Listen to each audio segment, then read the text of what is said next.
Please subscribe to hilarious posts and comments. Thank you. What is the creepiest thing that society accepts as a cultural norm? The half-inch of space in American bathroom stalls, through which you can watch people shit. This is why you need privacy strips in your life. I used to do that when I was a little kid. Now I'll flip off the space, just in case. People being massively burnt about doctor-assisted suicide whilst on the other hand being completely fine with letting someone die a slow and painful death because they can't afford the ridiculous medical costs. What confuses me most about this fact is how we consider it humane to euthanize our pets once they start to get too sick. But to do the same thing for a person, to many, seems to be an unthinkably inhuman thing to do. Headline in tabloid paper, "Burn these sick perverts for looking at young girls." Next article, look at these glamorous photos of teen stars in tiny dresses getting out of limos. Make your mind up. And FFS stops sexualizing kids to sell newspapers. Edit. And while we're on this subject, I'd like to draw people's attention to the fact that the same guy that owns Express newspapers, publisher of some particularly dismal UK tabloids, also owns a porn publishing empire that includes a number of barely legal style magazines and videos. Our attitude towards euthanasia. If your beloved dog has terminal cancer, you're a horrible person if you don't have the dog put down. Depending on your local laws, you may even be charged with animal cruelty if you let the dog suffer through the disease until the end instead of helping it die in a more peaceful, less painful fashion. Quality of life trumps quantity of life. If your beloved grandmother has terminal cancer, you are a terrible person if you even suggest helping her die in a more peaceful, less painful fashion. You must force her to suffer through the disease until the very end. Quantity of life trumps quality of life, even if she is in constant pain and begging for release. What the fuck? I simply do not understand the negative attitude to physician-assisted suicide. There is no reason to force a person to suffer through a death that we'd be rightly arrested for forcing on a dog. American weddings. So generally, people who can't afford it pretend to be royalty for a day. They buy expensive clothes they'll wear only once, pay a premium for food that generally isn't that good, buy extravagant cakes, send out invites, the whole 9 yards. It's gotten insane, and everybody accepts it as just how things should be. Sorry, I'm doing wedding planning now and I'm bitter as fuck about it. My fiance's parents are fronting most of the bill, but we're pushing nearly $15,000 now for 125 people, and apparently that's a bargain. We're not wealthy, but everybody applauds what we're doing and very few people seem to realize how fucking dumb it is. Edit. Alright. I get it. It's not an exclusively American thing. I said American weddings because as far as I know there are weddings in other cultures that are different. Also, I get it they can be cheaper. It's just the industry encourages people to not do it cheaper. It weirds me out alright. The fucking media. News stations and reporters fill the world with fear and paranoia, yet everyone seems to think that it's perfectly fine and they're just doing their job. We have no organizations that do any sort of fact-checking or regulation.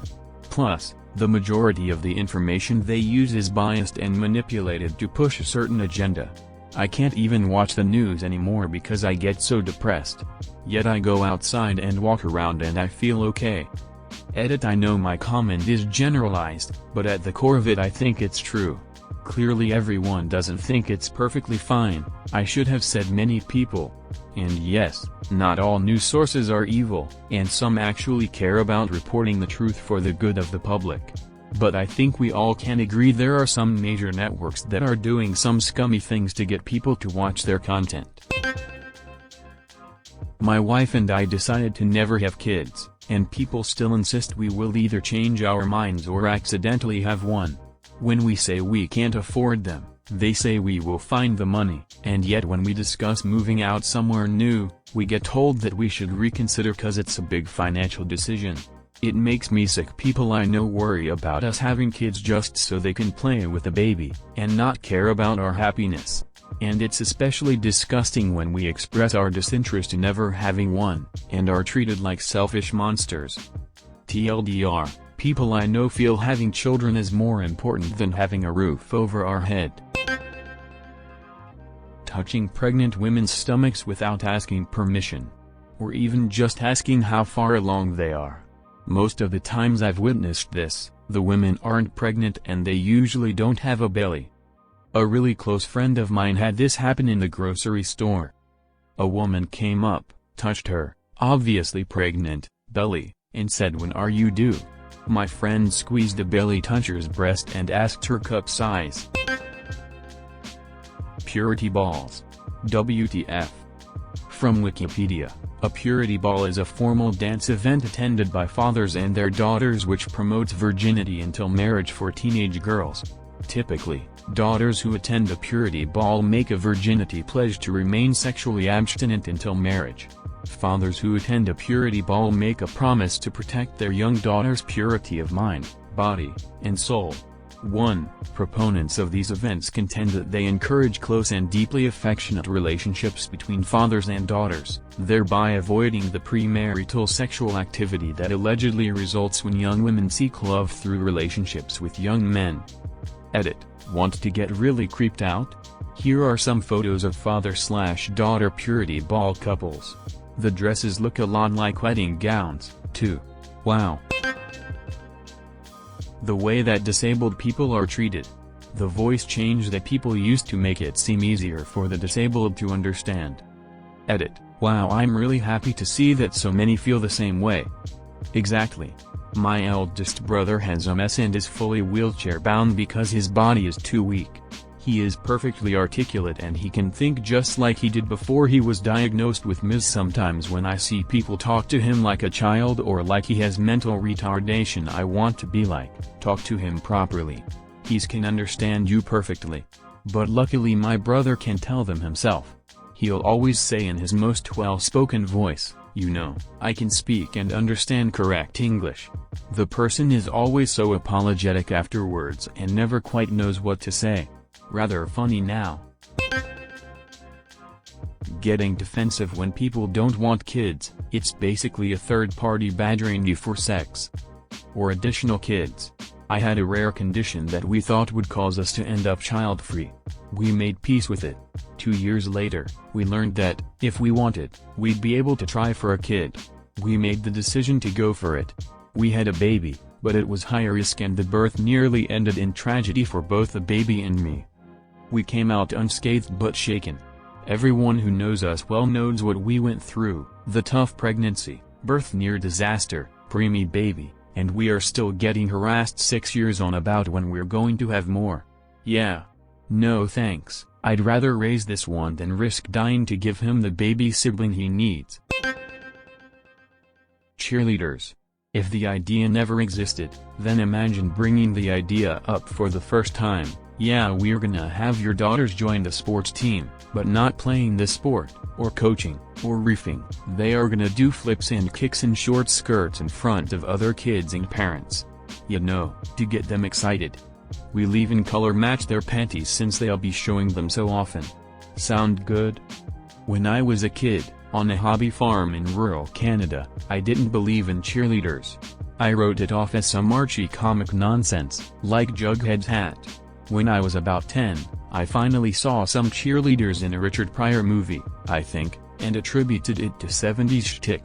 Then when I was 12, I found cheerleader porn and was thoroughly baffled.